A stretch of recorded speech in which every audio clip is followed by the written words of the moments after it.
Hi, Dr. Ian here. Today I want to talk to you about invisible toxicity. Toxicity that we don't see, feel, hear, or taste. And this is in the form of electromagnetic frequency waves, or EMFs. So what I'm going to do is demonstrate the EMF output from a microwave oven and also from a cell phone, things that we use typically on a daily basis. So what I'm going to do is I'm going to use what's called a Trifield Meter. And what this does is it measures EMF toxicity. And so ideally you want to be between 0 and 3 milligauss is the measurement.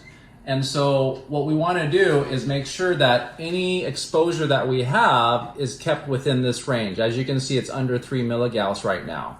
So what I'm going to do is I'm going to demonstrate on a microwave. So if we get the camera over here and demonstrate, I have this against the microwave so you can see it's under 3 milligauss right now.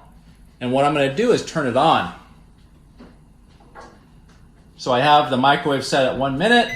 We're going to turn it on. As you can see, it's off the charts right now. So let's go ahead and back up and let's see how far we need to go in order to be away from those harmful electromagnetic frequency waves. So it looks like we're about 4 feet away. So you want to make sure when you start the microwave oven that you're about 4 feet away. So we're going to go closer now. And as you can see how high it is. And what that does is it tends to create a lot of damage on a cellular level when you're exposed to that high of electromagnetic frequency waves. So I would say about 3 to 4 feet away from the microwave when it's on. And now what I'm going to do is demonstrate on a cell phone. Now let's see what the readings are on my cell phone.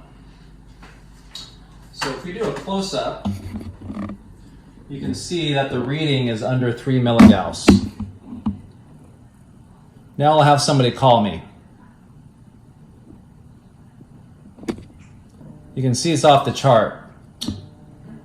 So let's go ahead and back it off. And let's see how far back we need to be in order not to be affected by those waves.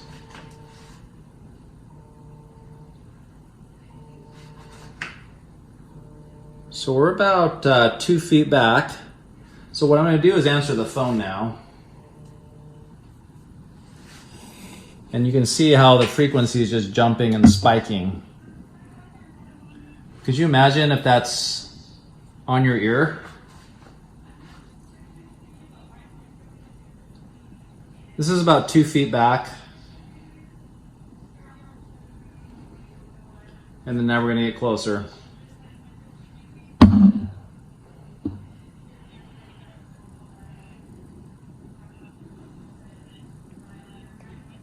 You can see those spikes there with the different waves. And now I'll turn the phone off. And you still have some residual waves. And now it's off. Now we're back in the safe zone. So it's really important to be cognizant of those invisible toxins that tend to float around in the form of EMF waves. So in terms of cell phone usage, you shouldn't have it right on your ear. You need to either have a speakerphone or a headset. And in terms of microwave ovens, you need to be about 6 feet away from it. So it's really important because the society is full of toxins, either in pollution or in our foods. And so the last thing we need is to have EMFs to compound the issues, particularly if we're having symptoms. This can definitely put you over the edge if you're having a lot of these EMF exposures on a day in and day out basis, particularly with cell phone use. It's really important to use a headset or your speakerphone.